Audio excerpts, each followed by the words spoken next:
नमस्कार, मैं हूं आपके साथ कांची बंसल और इंडिया न्यूज़ के डिजिटल प्लेटफॉर्म पर आप सभी का स्वागत है।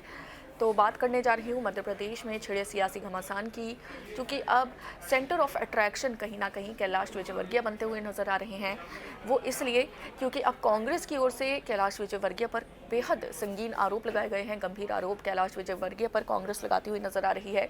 और इसी कड़ी में आपको ये भी बता दूं कि कांग्रेस की ओर से कैलाश विजयवर्गीय पर रेप करने के आरोप लगाए गए हैं। गंभीर आरोप कांग्रेस की ओर से लगाए गए हैं। कांग्रेस का दावा है कि छत्तीसगढ़ में कैलाश विजयवर्गीय को भगोड़ा घोषित कर दिया गया है। वहीं पश्चिम बंगाल में कैलाश विजयवर्गीय पर महिला ने रेप के गंभीर आरोप लगाए हैं। और इसी बीच अब कैलाश विजयवर्गीय को नामांकन उनका स्वीकार कर लिया गया है निर्वाचन आयोग की ओर से।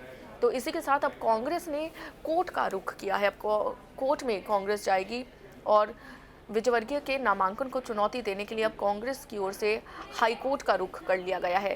तो पूरी जानकारी आपको दे देती हूँ। दरअसल कांग्रेस के राष्ट्रीय प्रवक्ता चरण सिंह सप्रा ने मीडिया से बात की। उन्होंने कहा कि इंदौर 1 से कांग्रेस विधायक संजय शुक्ला के चुनाव आयोग को एक शिकायत सौंपी गई है। तो शिकायत में मांग है कि कुछ झूठा शपथ पत्र दाखिल करने के लिए विजयवर्गीय का नामांकन रद्द किया जाए।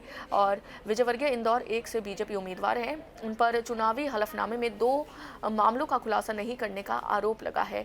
तो एक पश्चिम बंगाल में सामूहिक बलात्कार की बात, जो गंभीर आरोप विजयवर्गीय पर लगाए गए हैं। दूसरा छत्तीसगढ़ अदालत की ओर से जारी स्थायी वारंट से संबंधित है, जिसमें भगोड़ा कैलाश विजयवर्गीय को घोषित किया गया है।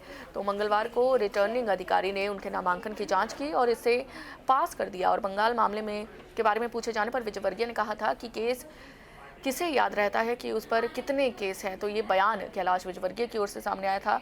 और उन्होंने कहा कि छत्तीसगढ़ मामले पर उन्होंने कहा कि अभी उन्हें कोई भी समन नहीं मिला है।